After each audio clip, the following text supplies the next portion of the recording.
ब्रह्मा जी द्वारा सुनाया गया वृतांत। धार्मिक कथाओं के अनुसार एक बार बृहस्पति जी ने ब्रह्मा जी से प्रश्न किया कि चैत्र व आश्विन मास की शुक्ल पक्ष की नवरात्रि का व्रत और त्योहार क्यों मनाया जाता है, इस व्रत को करने से क्या फल मिलता है और इसे किस प्रकार करना चाहिए और सर्वप्रथम ये व्रत किसने किया था, बताए। जिसके उत्तर में ब्रह्मा जी ने बृहस्पति जी के इस सवाल का जवाब दिया, हे बृहस्पति, प्राणियों की अच्छाई की इच्छा रखने के लिए तुमने बहुत अच्छा प्रश्न किया है। ये नवरात्रि का व्रत मनोकामनाओं को पूर्ण करने वाला होता है। संतान की कामना करने वाले को संतान प्राप्ति होती है, दरिद्र लोगों को धन की प्राप्ति होती है, लोग धन धान्य से पूर्ण हो जाते हैं और लोगों के सारे कष्ट नष्ट हो जाते हैं। नवरात्रि व्रत कथा। पुरातन समय में मनोहर नामक नगर में पीठत नाम का एक अनाथ ब्राह्मण रहता था। वह दुर्गा माँ का सच्चा भक्त था। उसके यहाँ एक कन्या उत्पन्न हुई जिसका नाम सुमति रखा गया। सुमति अपनी सहेलियों के साथ खेलते कूदते बड़ी होने लगी, जैसे शुक्ल पक्ष में चंद्रमा की कला बढ़ती है।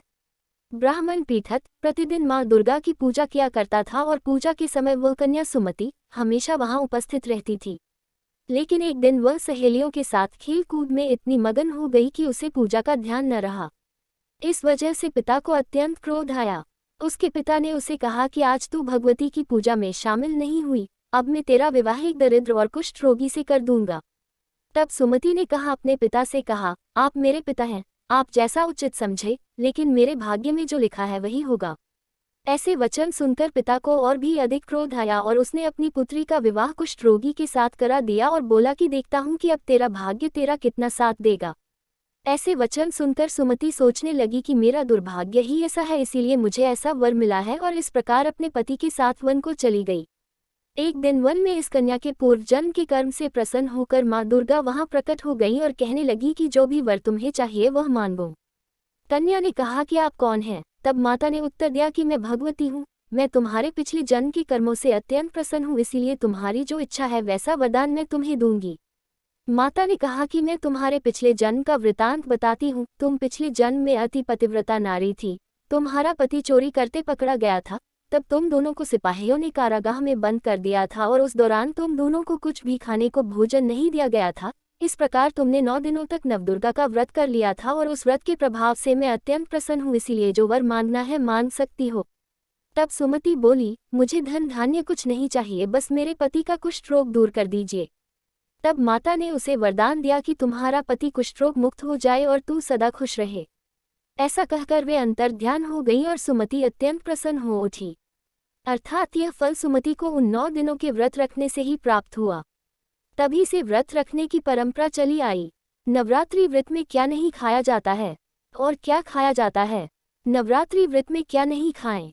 व्रत के 9 दिनों में हल्दी, लाल मिर्च पाउडर, हींग, सरसों का तेल, मेथी दाना, गर्म मसाला और धनिया पाउडर का उपयोग नहीं किया जाता है। नमक में केवल सेंधा नमक ही खाएं।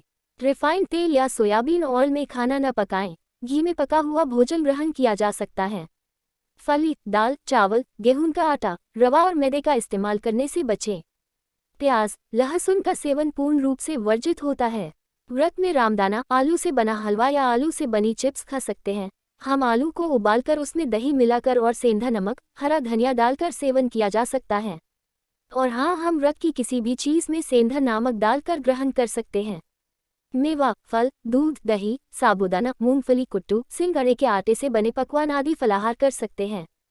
हो सके तो चीनी की जगह गुड़ का सेवन करें। नवरात्रि में व्रत उपवास करने की विधि। नवरात्रि व्रत विधि। इस नवरात्रि के दौरान ब्रह्म मुहूर्त में उठकर स्नान करके मन ही मन माता का स्मरण करें, जिसके बाद माता रानी के पूजन की तैयारी करें।